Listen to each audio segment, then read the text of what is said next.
Sentiu falta do i10 para imprimir na semana passada? No vídeo de hoje a gente vai falar sobre o modo Vase, as características dele e os benefícios para a impressão 3D.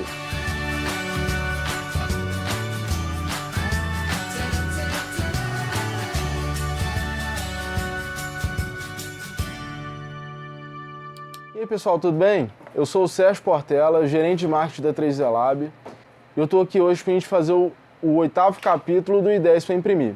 No capítulo de hoje a gente vai falar sobre o modo Vase, as suas características, como utilizar ele e principalmente os benefícios, que você pode trazer para a sua peça impressa. Antes disso, eu quero te fazer o convite para você curtir esse vídeo, siga o nosso canal aqui no YouTube, acompanhe todas as nossas postagens nas redes sociais e não perca os nossos conteúdos no blog. Entra lá no nosso site, é www.3dlab.com.br. Lá tem muitos materiais interessantes e tudo sobre impressão 3D, beleza? Bom, então antes da gente falar sobre o vídeo de hoje, eu queria dizer um pouco da Expomaf. Foi a feira que a gente participou, entre os dias 7 e 11 de maio, em São Paulo, e é a maior feira de máquinas da América Latina. A gente conseguiu expor a nossa impressora, a Force One, os nossos filamentos, além de toda a solução de impressão 3D. Foi um evento muito legal. Gostaria de primeiro parabenizar os organizadores e agradecer todo mundo que participou, seja na organização, seja na visitação dos nossos estandes. Agregou muito conhecimento para a gente e espero para vocês também. Bom, o que é então o modo Vase? Vamos pensar na impressão normal, padrão. O seu bico, ele começa num ponto e ele vai percorrer a camada até o final dela. Então ele tem um ponto de início e fim da camada. Nessa transição, ele pode gerar ou subextrusão, que é a falta, ou sobreextrusão, que é o excesso de material. Isso, ao longo da peça, pode gerar uma linha que vai ficar bem demarcada ou vários pontos no corpo dela. Quando você coloca o início e fim de impressão em modo linear, ele fica sempre na mesma posição do eixo Z. Se você colocar randômico, ele vai escolhendo ali de forma aleatória. Ou então otimizado, que cada hora ele escolhe um ponto. Por quê? Isso interfere na qualidade superficial da sua peça. No modo Vase, isso é diferente. A impressora ela vai imprimindo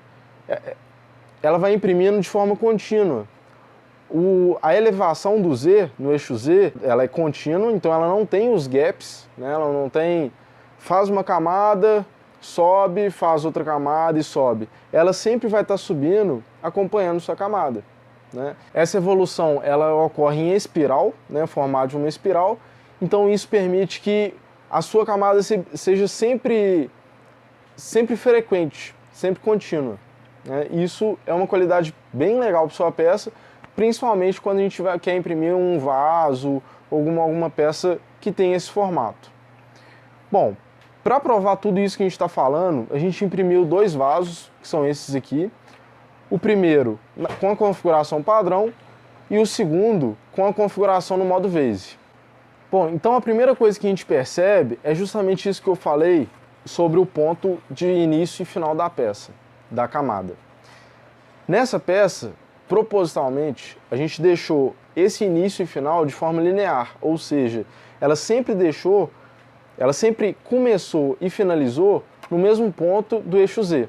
E aí o que a gente vê aqui? Teve uma falta de material. Por quê? A camada que a gente usou é muito fina. Então ele foi tendo essa falta de material ao longo da mesma linha e isso gerou esses buracos, essa falha de impressão.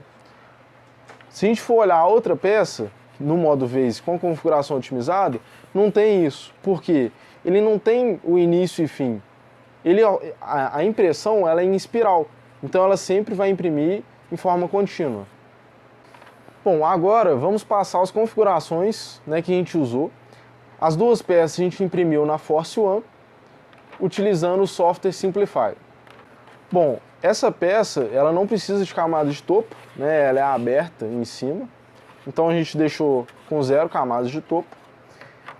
O preenchimento a gente tirou, e aí isso é obrigatório no modo Vase, não dá para preencher no modo Vase. A gente utilizou também só uma parede, que é outra obrigatoriedade, né? Como o modo Vase ele faz em formato de espiral, ele não consegue fazer duas paredes, ele vai fazer uma parede só. O que você consegue alterar é a largura dessa parede, deixando ela mais fina ou mais grossa. Agora a gente vai analisar quais foram os parâmetros que a gente usou na primeira peça e na segunda, com a configuração otimizada. Bom, então na primeira peça a gente usou 3 camadas inferiores, né, que é a base. A altura de camada a gente deixou com 0,3. A largura de extrusão a gente deixou com 0,4. E o tempo de impressão dessa peça ficou em 3 horas e 40 minutos. Já na segunda peça, a gente utilizou 0,65 de largura de extrusão e a gente marcou o modo espiral com um perímetro, que é justamente o modo Vase. O tempo de impressão foi 1 hora a menos do que a primeira peça, ou seja, 2 horas e 40 minutos. Bom, então, além do tempo, além da otimização que a gente teve no tempo, que foi de 1 hora de diferença, a gente viu que a qualidade das peças ficou bem diferente, né? Na primeira, a peça ficou frágil, porque a parede ela ficou muito fina. Então, ficou uma peça, né, com uma alta fragilidade, além daquele defeito que a gente já falou, que é o início e fim das camadas, no eixo Z. Já na nossa segunda peça, ela ficou mais resistente, porque a gente aumentou a largura da camada, o tempo reduziu em 1 hora, e ela não teve aquele efeito, né, da subextrusão na troca de camada, do início e fim. Como ela imprimiu sempre de forma contínua, a qualidade dela ficou muito melhor. Pessoal, então é isso que eu tinha para trazer para vocês hoje.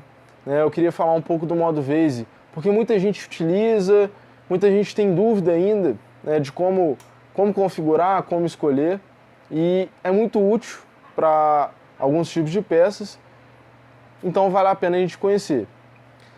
Vou te convidar de novo para se inscrever no nosso canal, ativa o sininho, que é para você receber a notificação sempre que a gente postar um novo material, e fique sempre atento às nossas postagens, seja no blog, seja aqui no YouTube, ou no Facebook, Instagram e no LinkedIn. Beleza? Então é isso. Esse foi o 8º capítulo do Ideias para Imprimir. Na semana que vem a gente tem um conteúdo bem legal que a gente vai trazer para cá, tá? Então fique atento, não perca as nossas novidades e até mais.